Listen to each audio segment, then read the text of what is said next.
welcome back. I originally had this video planned for November or December, but as things normally do, it got pushed back a little bit. So it's now January, and I'm doing this video. Today we're going to be going over either some winter tractor maintenance tips, either using or storing your tractor through the winter. So, without further ado, let's get into the video.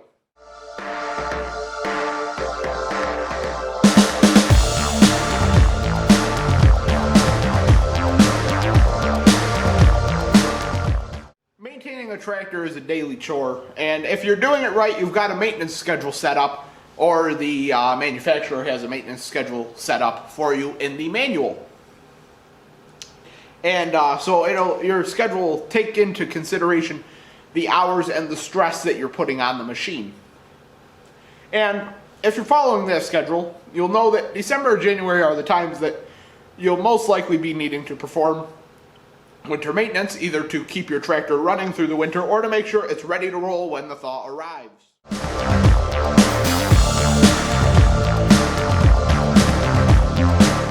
Some tractor owners simply store their tractor through the winter, so they develop a yearly winterizing routine that they perform right before pulling the cover over it for the first time. So you're going to drain the fuel from the tank and the carburetor if it is a gas machine. This should be common knowledge at this point, but fuel, especially with gasoline and ethanol, will change itself to warmish as it sits, and it'll gum up in the jets and in the carburetor, and it'll clog the small holes that the gasoline needs to pass through. Disconnect and store the battery. If you leave the battery in and you leave your tractor in a cold area, you'll have a dead battery come spring. Safely disconnect the battery cables and store the battery in a dry, temperature-controlled location. Do not store it in your house or near open flames. You might blow yourself up. Also, before storing it, make sure the battery is fully charged. If you don't want to go through the hassle of doing this, at least hook a trickle charger up to the battery. Release the clutch if it has a clutch. If it's a hydrostatic, put it in neutral. Moisture will work its way into all parts of your tractor during the winter, including the gears. If you leave the clutch in, the disc could rust to the flywheel, which would be very bad. Releasing the clutch keeps the two separated and functioning smoothly. If your tractor has a hydrostatic transmission, just shift the range selection lever into neutral. Put the tractor up on blocks. This is one that a lot of people do not do. Keeping the tires in contact with cold concrete over the winter can cause flat spots, leading to severe wear and poor performance. And it can also cause cracking and drying, called dry rot. Many tricks have been tried, putting carpet squares, sandbags, or plywood underneath the tractor. Those are very common tricks. Those don't really help though. The best solution is to raise the tractor up on blocks. Not putting the wheels on blocks, jacking your tractor up and putting it on jack stands or blocks. And a good cleaning never hurts. A thorough cleaning inside and out will do great favors to your tractor for the winter. Dirt can harbor moisture, which can allow rust to form, and dirt and mechanical parts can harden up over winter storage and become a problem in the spring. Grease it up. Grease pushes moisture out of those moving parts. A lack of grease on moving parts of a tractor that sits for months can make it harder for those parts to get moving again once you go to use your tractor. Check your grease, search for clogging, check for lack of grease on moving parts, and check to make sure your wheel bearings are greased up and free of moisture. There should be a grease zerk on each pivot point on your machine. So wheel bearings, steering knuckles, loaders, stuff like that. Check the fluids before winter. While this should be considered regular maintenance, it's particularly important when you're storing your tractor for the winter. If the fluid's dirty, change it.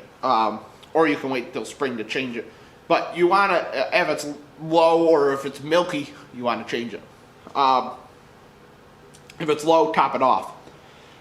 Hydraulic fluid is particularly important to check as it can draw moisture during storage because of condensation. Clean the filters. Clogged air filters are always an issue in the springtime. While you want to check it again before starting up in the spring, a thorough cleaning or a replacement prior to storage can help to be prepared and lessen the workload later. If your tractor has a gas engine, check the spark plugs.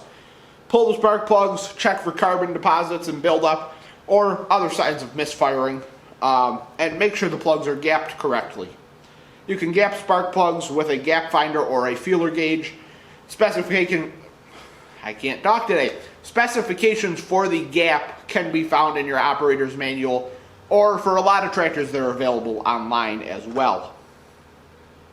Put a drop of engine oil into each spark plug hole and replace the plug with either a cleaned or regapped plug or a new plug, and crank the engine a handful of times to pull the oil into the cylinder. And perform a general inspection. If you would look at it during daily maintenance, look at it twice before winter storage. Cracked light bulbs, fraying belts, leaky hoses, and more than that can be a pain to repair when you pull your tractor out in the springtime.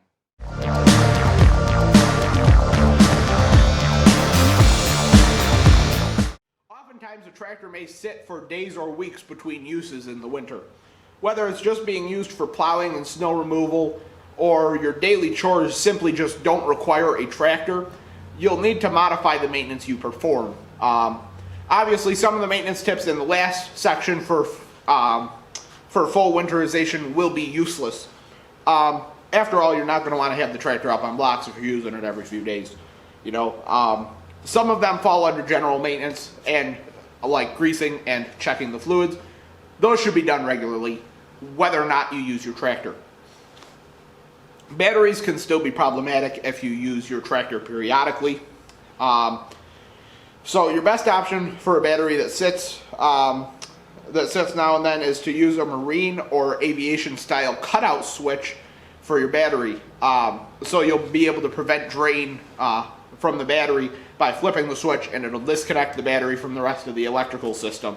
And if you go this route, you'll need to make sure that you flip the cutout switch before trying to start the tractor. Otherwise, you may burn out the generator if it's a diesel tractor. You may also see issues with the fuel if it sits for weeks between uses. The easiest solution is just start up your tractor every few days and allow it to run for a little bit. If you're using your tractor weekly, you really don't have to worry about doing this. This is only if you use it maybe once or twice a month that you got to do that.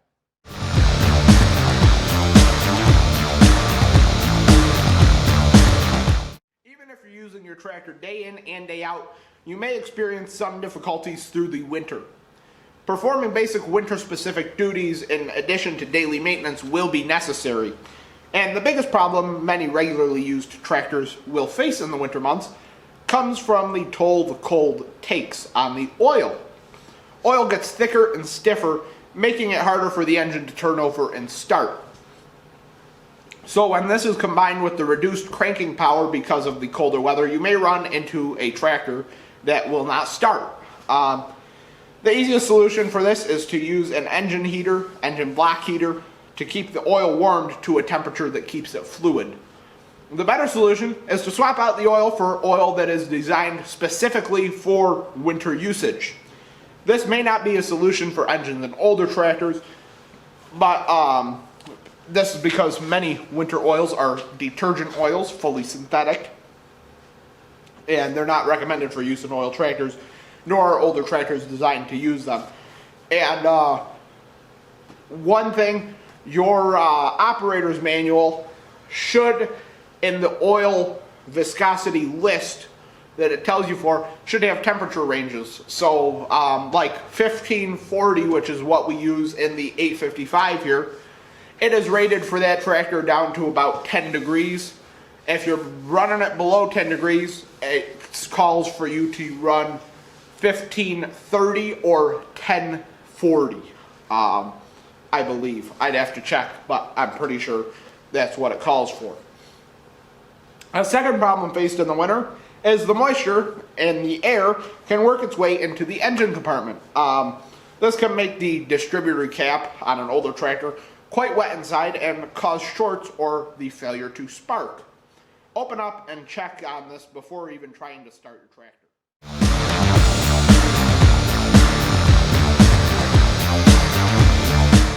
When it comes down to it, the worst thing to do is fail to complete any winter maintenance because you're unsure of what to do or when to do it. Even if you don't have a hard schedule written down, you can use certain markers throughout the year as reminders.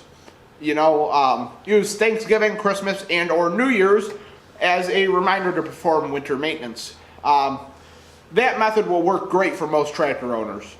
As long as you perform some of the maintenance points mentioned, it's still much better than not performing any maintenance points at all.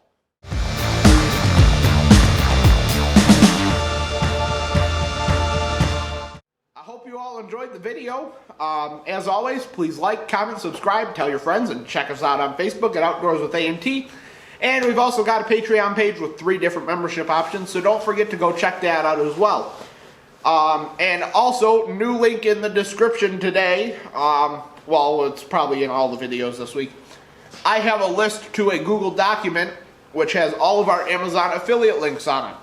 I am currently working on a website that will contain all of our Amazon affiliate links and will contain blog posts that are like these videos here, just written out for you if you want to look at that instead. And that would probably be easier if you're taking notes, unless you take notes while I'm talking. But I try to move pretty quick.